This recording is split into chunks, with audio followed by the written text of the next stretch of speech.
Welcome back to The Rustic Wife. I'm Alana. I'm just heading out to the garden to pick some lettuce for supper, and I thought I would do a garden tour, an August garden tour, because I just did one for July and everything is growing quite nicely. And there's supposed to be storms tonight, and I'm kind of worried that things won't look so pretty after that storm. So I thought I would do it now. So as you can see, it's raining, but I think things look nice in this light, and with the soil nice and damp, everything looks fresh. So we'll start from the top. These are the 2 rows of carrots that we have. They've grown quite a bit since the last tour. And the beets. They're actually, some of them are ready to pick, so I can do some pickled beets and beet greens. I can eat some of those. I've always loved beet greens. My mom always used to make them for us, and we'd have them with vinegar and salt and pepper. She'd steam them and they were excellent. You can see the size of them. They're perfect for pickled beets. So we'll get doing those shortly. Next are my gladiolus, and I'm gonna have to put some string along either side of them to hold them up, because you can see some of them are already starting to flop over. Next we have our leeks. Now it looks like they've got some sort of a disease, maybe some sort of botrytis. I don't know if they were damaged from previous rain, but you can see the tops are kind of dying off there, which is disappointing because we love our leeks and they're great for storage, and I cut them up and put them in the freezer. So I'm hoping they'll pull through that, but if not, we have lots of other onions too, and some of these onion tops are kind of withering away a little bit. You can see they've got similar spotting pattern. Again, that could be damage from a heavy rain that we had, but some of the tops look like they're dying off a little bit. I mean, they look good, starting to bulb out there.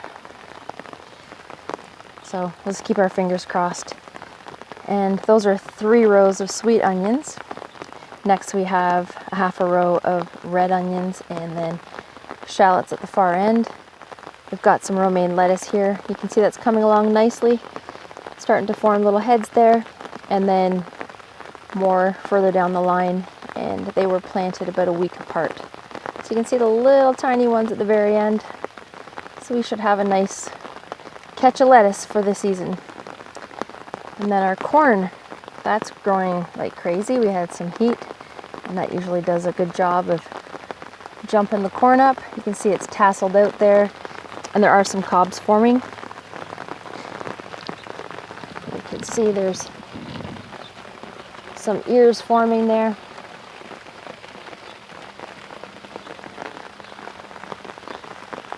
So that looks good. And then another 3 rows that were planted a little bit later on. Then we've got potatoes. Look at these suckers go.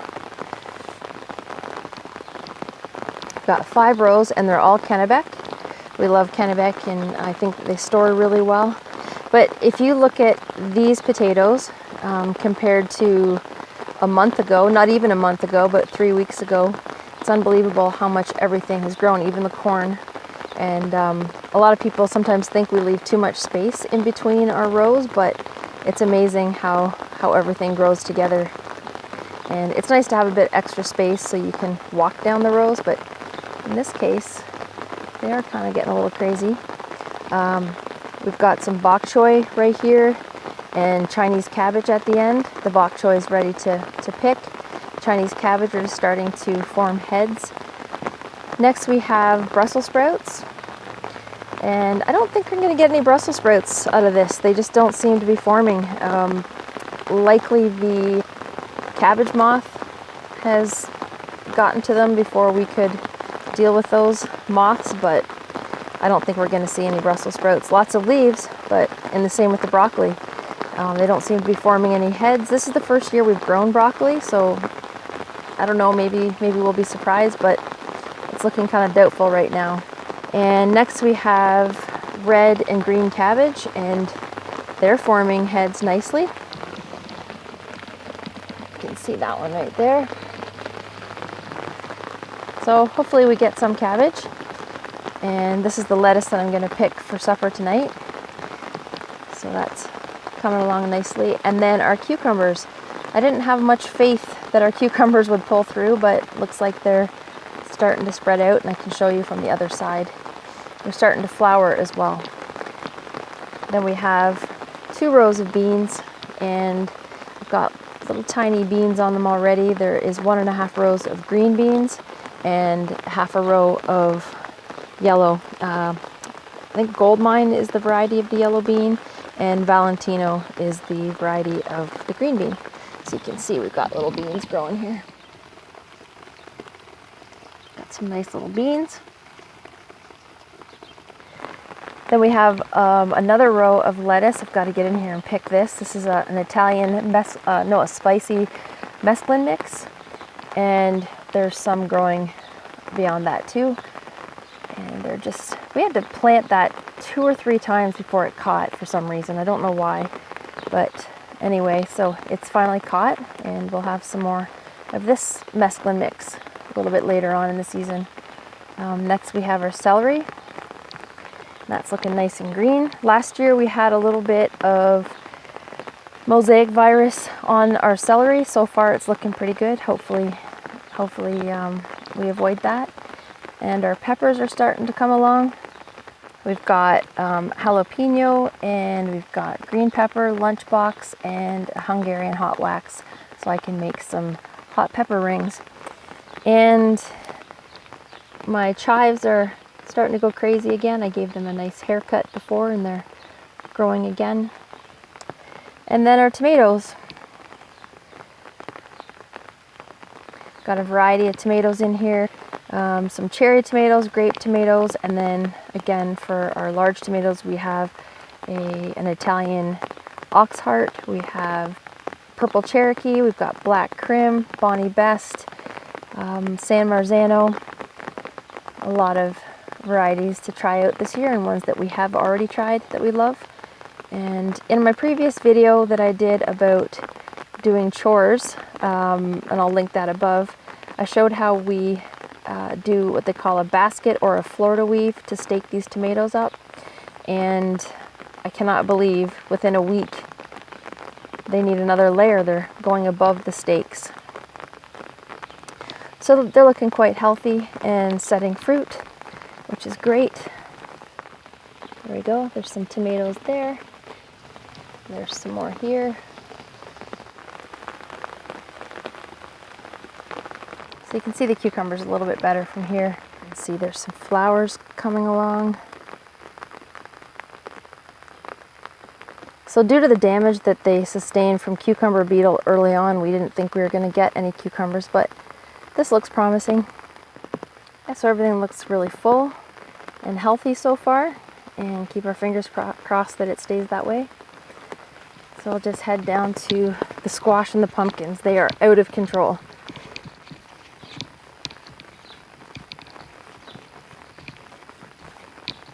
First, I'll show you the sunflowers. I think the last tour I did, there was only one that had bloomed, and these are all volunteer from last year. I just like to let them go in here. All the birds like them.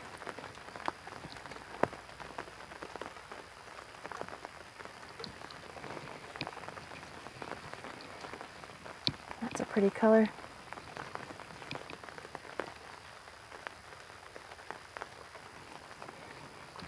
But there is squash and pumpkin just kind of going nuts in here too. You can see a little squash, little acorn squash right there. And here are the pumpkins. So these are Dickinson pumpkins. That's a variety that Stokely and Edie Smith use for their Pure Pack pumpkin, and it's my favorite. Last year I had, I think that they were called Cinnamon Girl. I grew those for a couple years, but they just weren't my favorite for pies, so that's why I ordered these Dickinson pumpkin seeds, and I'm hoping to get a good crop for those. And the squash, oh my gosh, I thinned those out last week, and they are double in size or triple even. The mosquitoes are out here, they're driving me nuts. So you can see lots of flowers. So everything looks great, looks healthy here. I did a video last year on how to hand pollinate pumpkins and squash because they do often cross-pollinate if they're pretty close together. So I did that tutorial video and I'll leave the link above, just because if you do gather seeds from squash or pumpkin that are planted fairly close together, you may get a surprise the following year. So check that video out if that's something that interests you. And I'm going to head over to the herb garden and show you what that looks like. Not much change from my last video, but still a few of the basil seeds are coming up. So I'm in my herb garden, and on a previous video I had cleaned this up. Obviously I need to get back in here and get some of the weeds out, but there's my 3 little basil plants that really haven't done very much. This rain will be good for them. But you can see in amongst these weeds, there's some basil seedlings coming up. I also have some dill and coriander in there, but I'm going to weed once the seedlings pop up, so I'll know what not to pull out. And over here, yeah, it hasn't been a great year for my herbs. Other years they've just been going like gangbusters. This year they're just kind of hanging out and not doing very much. So I may have to replant, pull some of them out and replant. Like the thyme doesn't look that great. My lemon balm isn't doing that well either. The oregano, it really goes to seed very quickly. So I might just pull this stuff out and start fresh. And over here, the lavender has kind of died back. The flowers they've bloomed. Some of them are still blooming, but we do have zinnias. And again, I have to get in here and weed. But they're coming along nicely too.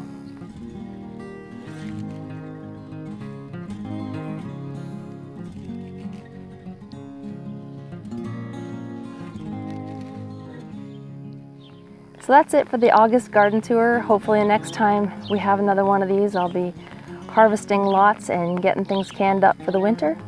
But anyway, I've got my lettuce and I need to get in and finish supper. But I'm glad you joined me today.